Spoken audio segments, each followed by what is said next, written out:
Bom dia! É com muito prazer que nós vamos começar o nosso programa Encontro com a Biologia. E hoje é um dia mais do que especial, que nós temos aqui um convidado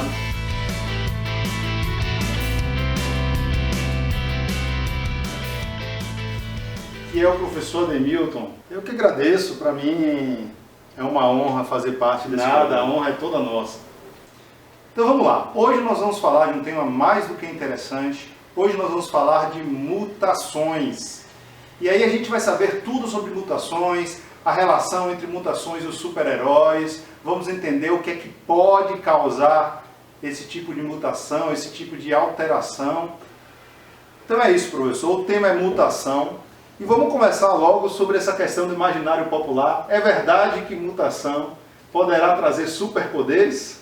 Então essa questão da mutação sempre esteve no imaginário das pessoas, sobretudo depois dos filmes de super-heróis, mutantes, enfim. É muito comum, e talvez o mais popular entre eles, é justamente aqueles criados pela Marvel, que são os famosos X-Men. E o termo, o X antes do X-Men, durante muito tempo se pensou que era relacionado a um gene, que seria o chamado gene X. Só que o X criado lá no X-Men na década de 60, no primeiro quadrinho da Marvel ligado ao X-Men, esteve ligado ao fato de ser extraordinário, né? Então, pelo fato dos superpoderes. Mas a gente precisa saber, precisa lembrar que essas mutações que acontecem no caso dos X-Men, elas dificilmente estariam relacionadas a superpoderes, se a gente estivesse falando de uma coisa real. Porque, por exemplo, uma mutação ela acontece em um gene, em um trecho específico do DNA, que poderia estar relacionado até a uma característica. Mas no caso dos superpoderes desses super-heróis, elas estão relacionadas, por exemplo, com uma hipervelocidade, com a capacidade de telepatia, né? Enfim, muitas características que precisariam estar relacionadas em todo o corpo do indivíduo, e não apenas em uma única célula, em um único tecido, né? E outra coisa curiosa também é que seria um salto evolutivo muito grande, né? Em poucos anos, em décadas, você ter características tão extraordinárias. Então, a questão dos superpoderes está muito mais ligada à questão da ficção científica, com certeza. Então quer dizer que mutação é o tipo de alterações negativas que os seres vivos podem sofrer. Nem superpoderes, nem necessariamente sempre negativas. A gente não pode afirmar que toda mudança ela é para uma coisa ruim. Aí é que entra todo o processo evolutivo. É bom a gente lembrar que as mutações elas se referem a alterações no material genético. Essas alterações elas serão levadas para o ambiente. E lá no ambiente elas serão selecionadas naturalmente. Daí o termo que seleção natural. Então se essa modificação, essa mudança genética trouxer algum benefício, a tendência natural é que o indivíduo ele tenha maior quantidade de descendentes. Temos um visitante aqui. Não dá porque vai cortar. As mutações, elas podem ser benéficas, se elas forem mantidas e selecionadas naturalmente. É claro que a tendência é que esse indivíduo tenha maior quantidade de prole, maior quantidade de filhos, e, consequentemente, essa característica ela seja passada geneticamente. Se essa mudança ela for negativa, a tendência é que a própria seleção natural exclua essa característica, e aí essa mudança não vai ser passada adiante. Mas eu gostaria, se você me permitir, de ir lá para o quadro, de explicar isso com mais profundidade em pé para o pessoal. Claro, fica à vontade. Então vamos lá, que é o que nós queremos, é justamente isso, é conhecer e aprender um pouco mais sobre essa questão. Então é isso. As mutações, elas podem ser divididas em dois tipos, mutações gênicas ou mutações cromossômicas. As mutações gênicas estão relacionadas, elas acontecem ao nível molecular, na molécula do DNA. Então, durante o processo de replicação, alterações nas bases nitrogenadas podem ocorrer, e se essas alterações elas forem mantidas, elas podem se transformar em mutações. Essas mutações gênicas, elas podem acontecer por substituição, quando uma base nitrogenada é substituída por outra. Ela pode acontecer por inserção, quando uma base nitrogenada ela é adicionada na sequência do DNA, ou por deleção, quando uma base nitrogenada ela é retirada da molécula do DNA. E eu pergunto para você, qual delas vai ser uma alteração mais drástica?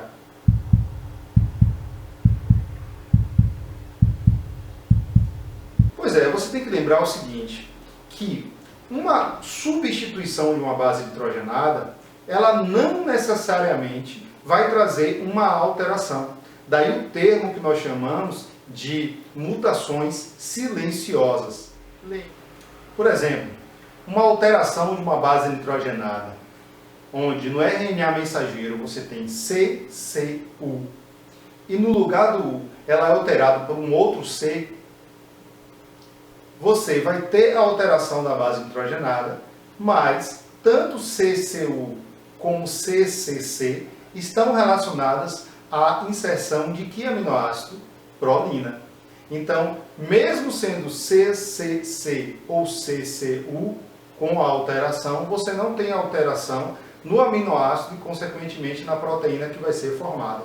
É isso que nós podemos chamar de mutação silenciosa. Então vamos imaginar uma situação hipotética. Eu vou usar como referência a molécula do RNA mensageiro. Logo, consequentemente, a cada trinca nós temos um códon. Mas lembre que essa alteração ela iria acontecer no DNA. Ok? Então vamos imaginar uma sequência. CAU, CAC, CGC. Então, que é a terceira base nitrogenada, essa uracila, ela foi deletada. Como é que a sequência ficaria? CAC, ACC, GC. Eu vou acrescentar uma adenina aqui para facilitar o raciocínio da gente. Eu tenho uma seguinte sequência: CAU, CAC, CGC. Se você olhar lá no código genético, você vai perceber, lógico, que está se tratando de códon, porque tem uracila, então é no RNA. Então, CAU está relacionado aqui ao aminoácido histidina. CAC também a histidina. CGC, arginina, um outro aminoácido. Então, com essa deleção, eu vou retirar aqui a terceira base nitrogenada, que é uma uracila, e nós vamos ter agora aqui sequência: CAC, ACC, GC. Eu vou colocar uma adenina para facilitar a sua compreensão. E o que é que pode trazer de alteração com essa deleção de uma base nitrogenada? Eu posso ter agora, lembrem que essa relação com o aminoácido sempre vai ser em trincas, em códons, 3 bases nitrogenadas. Então eu vou ter aqui CAC, que vai estar relacionada à histidina também, mas eu vou ter ACC e depois GCA, que seria alanina. Ou seja, uma inserção de uma base nitrogenada ou uma retirada de uma base nitrogenada pode modificar toda a sequência de aminoácidos que serão formados e, consequentemente, trazer consequências muito mais drásticas para aquela espécie. Entendi. Você poderia trazer um exemplo de uma mutação genética dessa? Você deve lembrar que nós temos uma célula especial chamada hemácia, também conhecida como glóbulo vermelho ou eritrócito, que é uma célula anucleada e que ela possui uma proteína especial chamada hemoglobina. Essa hemoglobina, em alguns casos, ela tem uma alteração e tem um formato de foice, conhecida como anemia falciforme, também conhecida como ciclemia. E a anemia falciforme era causada justamente por um tipo de mutação por substituição. Então, em um trecho do DNA que tem CTG no DNA, no RNA mensageiro vai ter o quê? GAG, que vai estar relacionado ao ácido glutâmico. No caso da pessoa mutante, da pessoa que tem a mutação nesse gene, no lugar do DNA com CTG, vai ter CAG. G. Então, uma substituição de uma timina por uma adenina vai provocar uma alteração em Q, no RNA mensageiro, que vai ser GUG, e no lugar do ácido glutâmico, você vai ter a formação de que aminoácido? Uma valina. E é justamente esse aminoácido trocado que vai provocar alterações estruturais na hemoglobina e, consequentemente, na hemácia dessas pessoas, que vai ter um formato de foice e que vai dificultar a função daquela hemácia com o transporte de oxigênio e também de transporte de gás carbônico. Você percebeu que uma simples alteração de uma base nitrogenada, ela pode trazer alterações e consequências drásticas para o indivíduo. Agora imagina uma deleção ou uma adição de uma base nitrogenada. Outro exemplo também muito interessante é o que acontece com as pessoas que têm intolerância à lactose. Essas pessoas que provavelmente você conhece, pessoas que não podem ingerir lactose, que é o açúcar presente no leite. Lembrem que esse açúcar, pode me dar outro exemplo? A lactose, ele é um disacarídeo constituído de 2 monossacarídeos, que é a galactose e a glicose. A digestão química desse carboidrato acontece graças a uma enzima chamada lactase. Geralmente, a enzima termina em ase. E aí o que acontece? Lá no intestino delgado das pessoas tidas ou ditas como normais, elas possuem lactase e elas conseguem digerir esse açúcar, lactose, em galactose e glicose. Pessoas intolerantes, elas têm uma queda brusca da produção de lactase e, consequentemente, elas apresentam muitos sintomas por não conseguir digerir esse carboidrato. Consequentemente, esse carboidrato segue para o intestino grosso e lá, pela ação de bactérias, pelo metabolismo bacteriano, vai causar todos aqueles desconfortos intestinais, gases, flatulência, barriga inchada, diarreia, enfim, todos aqueles problemas que nós sabemos que estão ligados à intolerância. Só que tem uma coisa muito curiosa, é que a gente tende a achar, você certamente está esperando que eu diga, que a intolerância à lactose, ela foi uma mutação que foi causada em algum momento na história dos seres humanos. Na verdade, de uma forma geral, esse carboidrato, lactose, ele está presente no leite de praticamente todos os mamíferos. Por curiosidade para vocês, a foca não tem lactose no leite. Mas essa introdução do leite de outras espécies na espécie humana não é uma coisa que sempre ocorreu. Está diretamente ligado ao fato de o ser humano ele começar a domesticar outros animais. Então a domesticação de animais fez com que, certamente em momentos de escassez de alimento, ele precisou ingerir o leite de outros animais. E aí, aqueles que tinham tolerância, na verdade, esses eram os mutantes. Esses que tinham uma mutação, e essa mutação fazia com que eles continuassem produzindo lactase, mesmo depois de adultos. Lembre, o leite é um alimento maravilhoso para quem é bebê. Porque quando a gente vai adquirindo a idade adulta, a nossa quantidade de lactose tende a ir diminuindo gradativamente. Bem interessante isso, né? E as mutações cromossômicas, como é que elas podem acontecer? Sim, as mutações cromossômicas. As mutações cromossômicas elas podem ser de 2 tipos, estruturais ou numéricas. Estruturais, quando você tem uma alteração na estrutura do cromossomo. Pode acontecer por deleção, por duplicação, por inversão ou por translocação. As mutações numéricas, elas podem ser do tipo euploidia ou aneuploidia. A euploidia não é tão comum e ela traz consequências mais drásticas, porque se acontece uma euploidia, certamente o bebê não consegue nascer vivo. A euploidia, gente, é quando você tem um conjunto cromossômico a mais, então um genoma a mais. Lembre que nós temos um par de cromossomos para cada cromossomo. Então nós somos diploides. A euploidia, você teria uma triploidia. Você teria, ao invés de um par, você teria um trio em cada cromossomo. Então teria o TRI1, TRI2, teria a triploidia. Isso é comum, por exemplo, em espécies vegetais, como a banana que perde a semente e só uma curiosidade, aquele pontinho preto que às vezes você consegue enxergar na banana ali, não é uma semente. Na verdade ali é um óvulo não fecundado, né, porque as bananas elas são estéreis.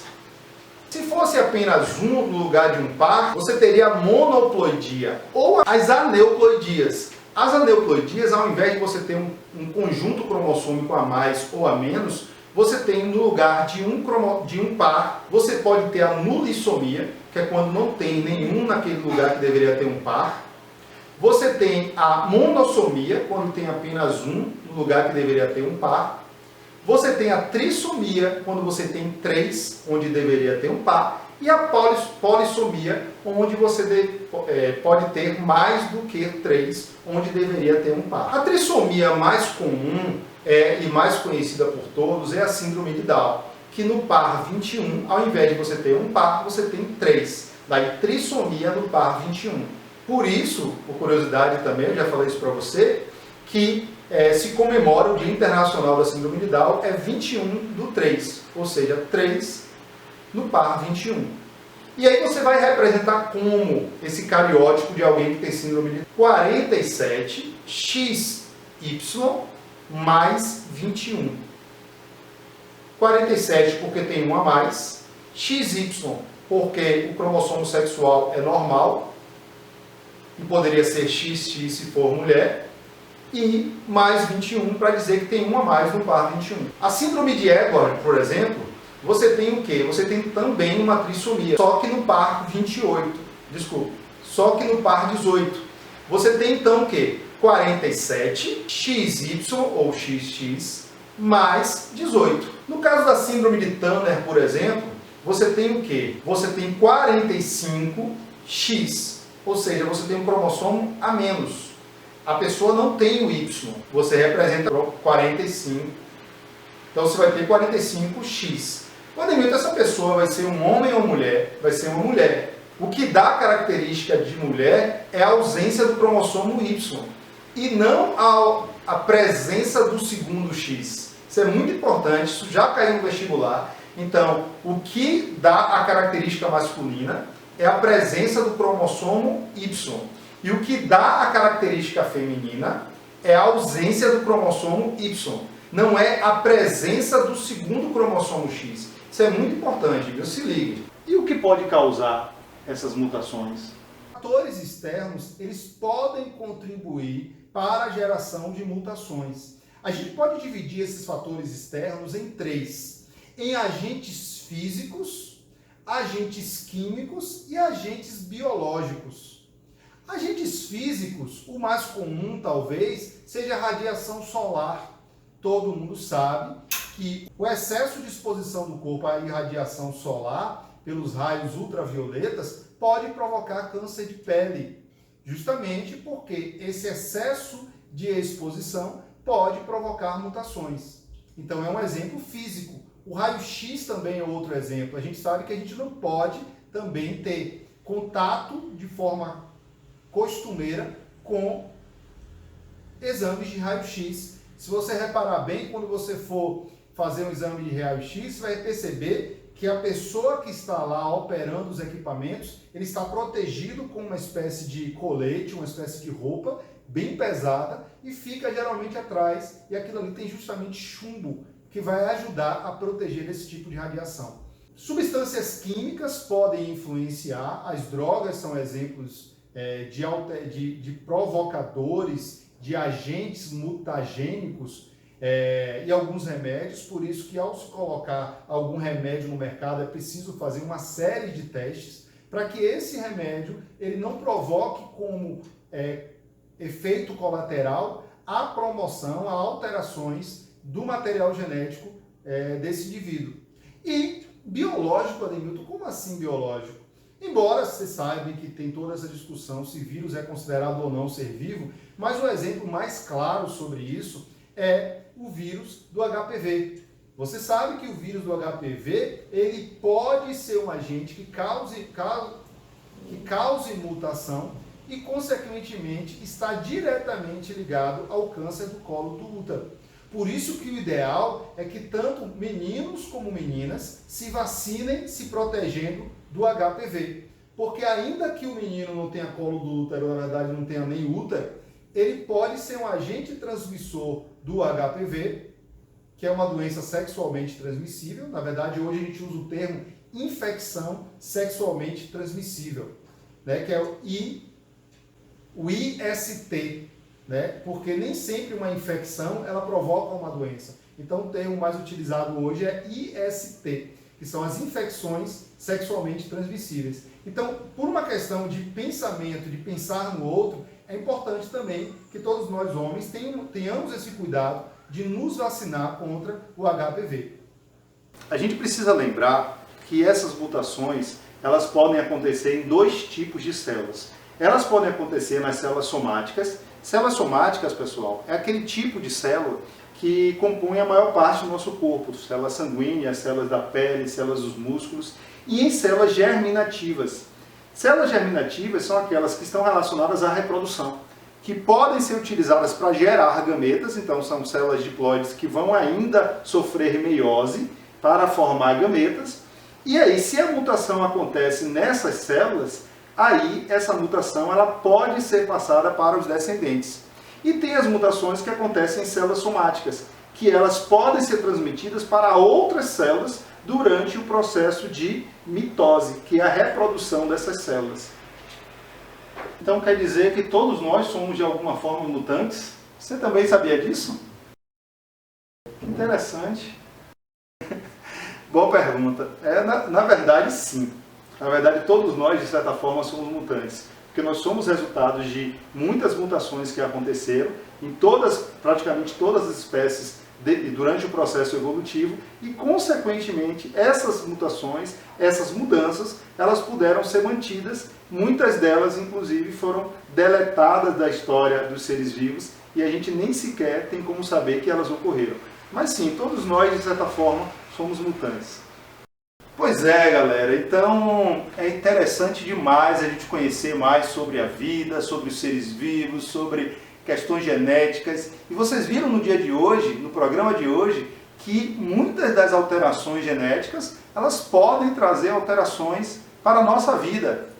Que bom, professor, muito obrigado, sua presença foi fantástica e espero tê-lo novamente aqui conosco, o mais breve possível. Eu que agradeço, uma honra estar aqui com vocês e sempre que possível é só me chamar que eu estarei aqui. Vamos ficando por aqui e esse foi mais um Encontro com a Biologia, onde a vida encontra com você.